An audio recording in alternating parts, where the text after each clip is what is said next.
Aku lagi. Okay, let's start. Apa lagi kau? Kalau kau batuk boleh kan? Boleh. Okay. Adalah boleh kan? Okay, Assalamualaikum dan selamat sejahtera. We are from Group 9. We will explain about Chapter 9 perspective on children as victim of abuse and neglect. First of all, my name is Nur Aina Farhana binti Samsul and my partner Nur Amisa Meha binti Lokman. Next, 9.1 Introduction. Illustrate the types of offences of which a child may be the victim. Types of offences include neglect, physical or sexual abuse, and in extreme cases murder. 9.2 Primary victimizers. During the developmental years, a child interacts with several primary groups, including members of the immediate family and other relatives. The profound influence a functioning family unit has in shaping the behavior of young people in regard. Several factors have an effect on family relationships and standard of living. The stress and conflicts resulting from alcoholism, drug abuse, or mental illness of a parent can have a particularly detrimental effect on family relationships. Di sini maksudnya kalau contoh dalam keluarga tu ada terlibat dengan dadah ataupun alkohol ataupun masalah mental, dia akan menjadikan akibat yang buruk kepada kanak-kanak ataupun kesan yang buruk. Next, 9.3 What are child abuse and neglect? Broad definition of child abuse include not only physical injuries inflicted upon children by those who are in charge of them, but also physiological abuse.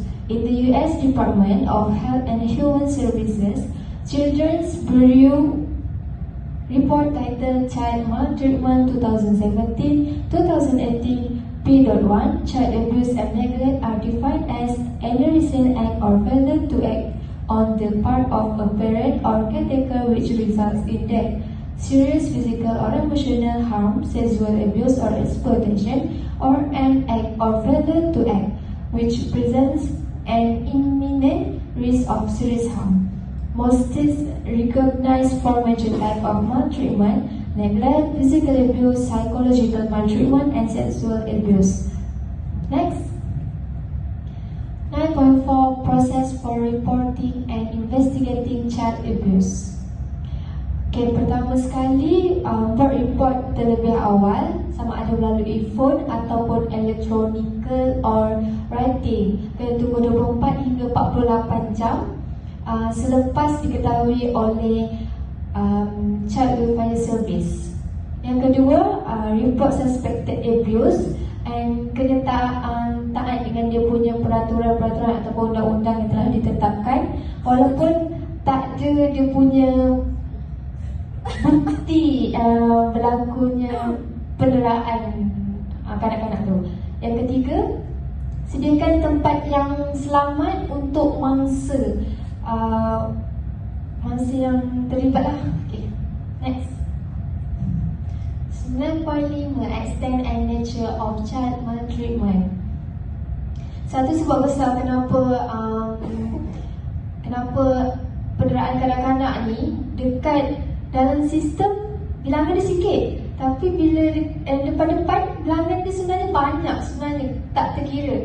Sebab ibu bapa ni dia rasa diri dia ni ada hak untuk memberi hukuman kepada anak-anak ni. Corporal Punishment Act is applied to parent-child interaction is generally defined as the use of physical force with the intention of causing a child to experience physical pain but no injury for the purpose of correction or control of the child's behavior. Okay, dalam kebanyakan kes, ibu bapa ni dia disiplinkan anak-anak dia ni menggunakan cara-cara yang pernah diorang kena dulu. Ada juga yang guna hukuman ekstrim, contoh macam baling barang ke arah anak tu ke, ataupun pukul-pukul pukul anak tu ke. Tapi yang biasanya digunakan sekarang, contohnya macam tampar lembut, ataupun pukul guna dayung, ataupun guna tali pinggang. And benda-benda macam ni lah yang buatkan anak-anak tu jadi teruk bila dah besar nanti. Seterusnya, 9 documentation of child maltreatment.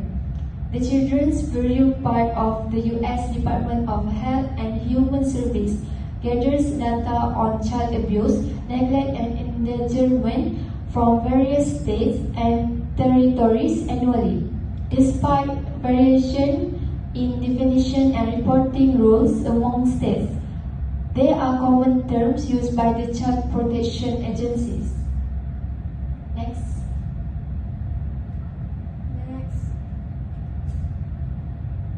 9.7 Sexual exploitation and abuse of children. The growth of mass communication and the development of the internet have resulted in new opportunities for child molesters. The internet provides a lucrative market for pornography pictures and films that depict sexual activity. The internet is used by sexual predators to prey on children through chat room contact that may result in exploitation of vulnerable and immature children. Diorang ni attack orang-orang yang kurang matang melalui internet. Sekarang ni semua benda kalau berlaku penderaan seksual melalui internet je. Mudah kan? Okey. Seterusnya, number 7.1, the incident of sexual abuse of children.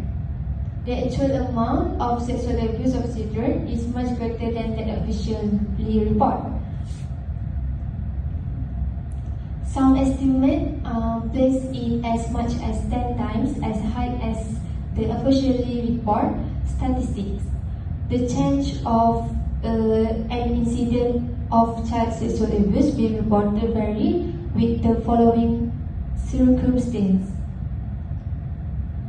First, whether the case involved acquaintance, family members, or stranger. Whether the offender is arrested and charged with a crime. Whether the case came to the attention of official through legal channel or through a social work or medical source. And last, whether the child came to the attention of social agency professionals as a specific referral for sexual abuse or for some other problem. 7.2 Source of referral on child abuse. Dekat sini, rujukan yang paling sangat kerap dirujuk adalah profesional. Profesional contoh macam educators, social workers, law enforcement personnel and medical personnel. Sebab apa? Kalau dalam rujuk family and community, contoh macam kawan, jiran ataupun orang-orang yang berkaitan dengan diorang, tapi selain daripada ibu bapa, kalau rujuk orang-orang macam ni, mungkin diorang akan rasa malu and aib kan, macam takkan kita nak cerita kita punya hal dekat orang-orang yang kita rapat, kita jadi malu. Ataupun ada source, orang-orang yang tiada nama lah, sesiapa je. Next. Okay, 9.7.3 Victim Precipitated Abuse.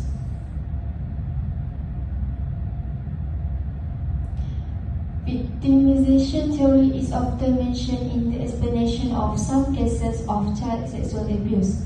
It assumes or states that the abused child is either cooperating with the offender or soliciting the sexual involvement that exists between them. Starts with sexual touch and cares, and does not progress to intercourse until months, even years later. Lepas tu orang Rosenfeld ni dia cirikan bapa kepada kanak-kanak yang buat macam aku buat penderaan seksual ni sebab dia tak ada attention yang cukup daripada isteri dia. Lepas tu ibu dia pula ni, dia tak layak untuk jaga anak dia ni sebab diorang ni tak dalam keadaan selamat, So, mangsa tu boleh duduk dengan orang lain atau dapatkan penjagaan dari orang lain. Seterusnya saya pas kepada Ami. Next slide. Okay, now I will present for my point, that is 9.8, risk factor of children. Some children are at a higher risk for being neglected or abused as a result of their age, physical or mental handicap, as well their status within the family. The categories of children who have been identified as having a higher than normal risk is children that are very young children, children born out of wedlock, children who have a physical or mental handicap, children with a personality disorder, children who are the offspring of previous spouse of either the mother or father, and last, children in and out of home placement. Next. For 8.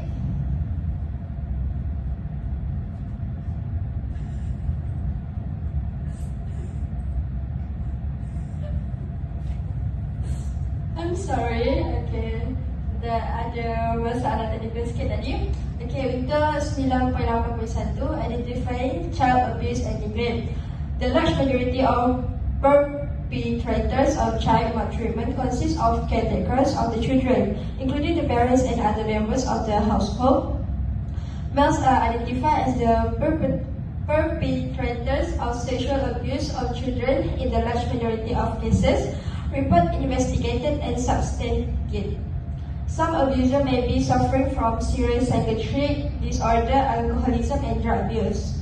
Almost half of the reports filed on child maltreatment are not substantiated once an investigation is complete. Next. Okay, for 9.9, legislation directed toward protecting maltreated children. The U.S. Congress passed the Federal Child Abuse Protection and Treatment Act in 1974. This led to the establishment of National Center on Child Abuse and Neglect and provide funds to states to establish the agencies needed to investigate and prevent child abuse. To be eligible for federal grants, the state had to demonstrate that they enacted mandatory child abuse report laws. Another provision in the act was that a guardian ad litem had to be appointed by the court in every case of child maltreatment processed through the court. Next. Okay, I will list the Victim of Child Abuse Act of 1990.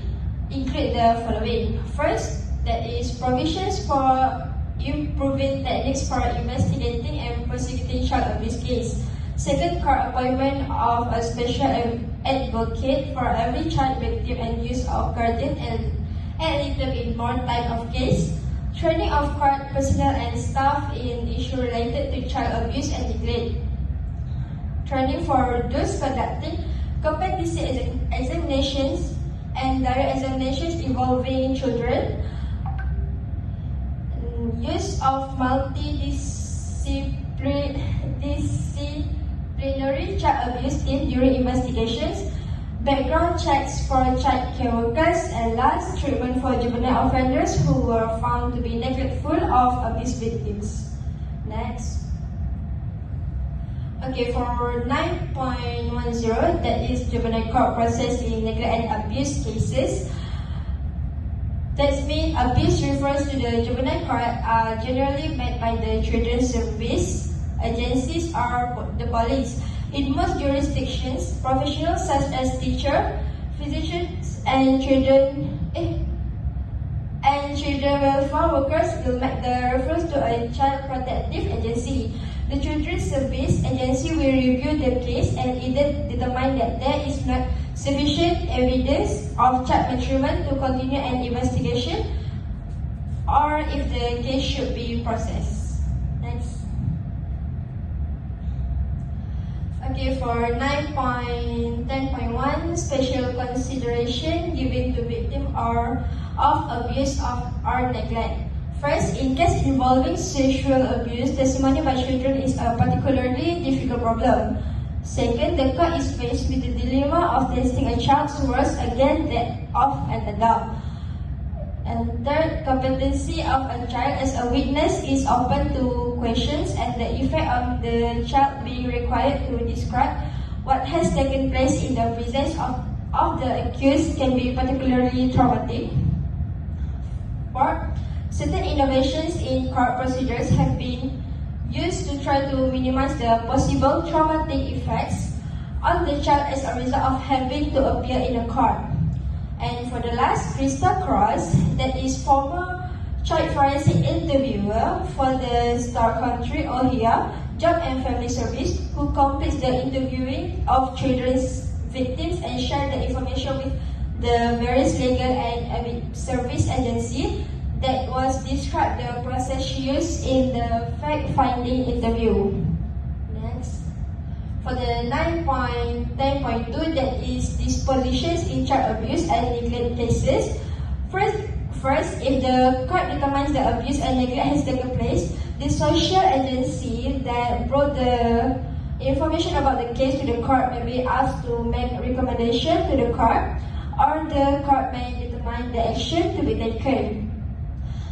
Parents with children who are in foster care are reluctant to release them for adoption, even though the chance of reestablishing of a workable family unit may be remote.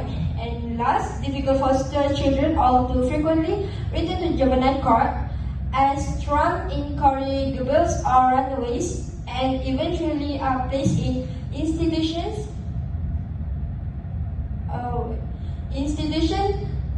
simply because there is no way else to keep them. Next. Okay, for 9.11, criminal prosecution of child abuser. Most juvenile court will have a prosecutor assigned to the court for the sole purpose of assisting the court in making decisions on matters pertaining to child abuse and neglect.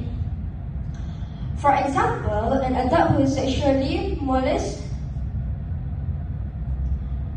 a young child and is a stranger to the child will generally be criminally prosecuted. Such factors as the offender being senile, suffering from dementia, the child having helped to investigate and facilitate the abuse, or the offender beating a child in a rare fit of anger, and other factors will be considered.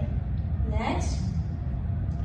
Okay, for 9.12, that is the criminal court process. If an adult is charged with a crime pertaining to child abuse or neglect, the defendant is given all of the right guaranteed by the US.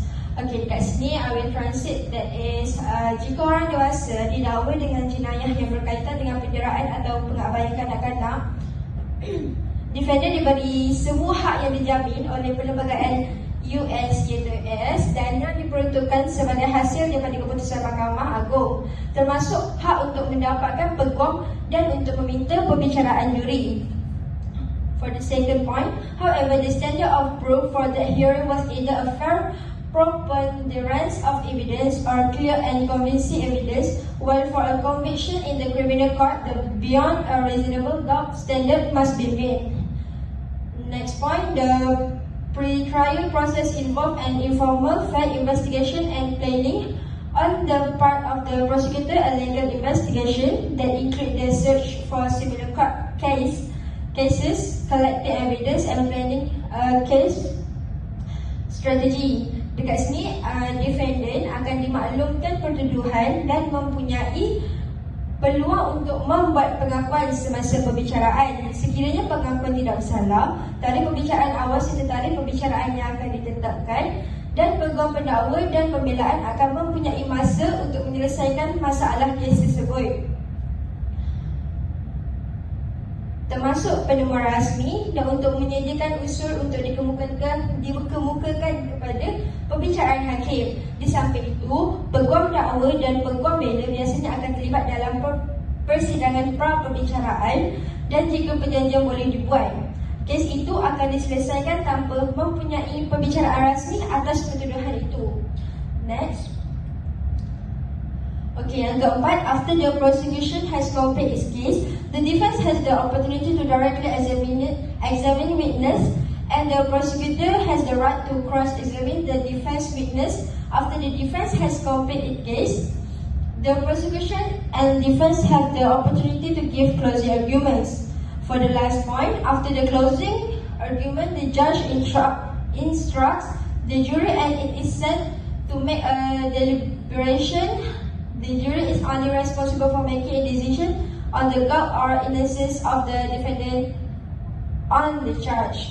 Okey, bagi ini pula, bagi jenayah, penderaan dan pengabaian kanak-kanak, melainkan jika pentuduhan adalah pembunuhan teruk, hakim yang mengurusikan tanggungjawab sepenuhnya menjatuhkan hukuman terhadap defendant didapati bersalah atas pentuduhan itu. Biasanya untuk yang lebih serius, kesalahan yang berkaitan dengan penganiayaan kanak seperti rogol, serangan teruk ataupun pembunuhan kanak-kanak secara beramai-ramai, proses pembicaraan akan dicabarkan, iaitu pendengaran adjudikasi dan hukuman pendengaran dipisahkan. Dengan perpisahan kedua-dua hukuman ini, kedua-dua pembicaraan memberi hakim lebih masa untuk menentukan ayat yang paling sesuai.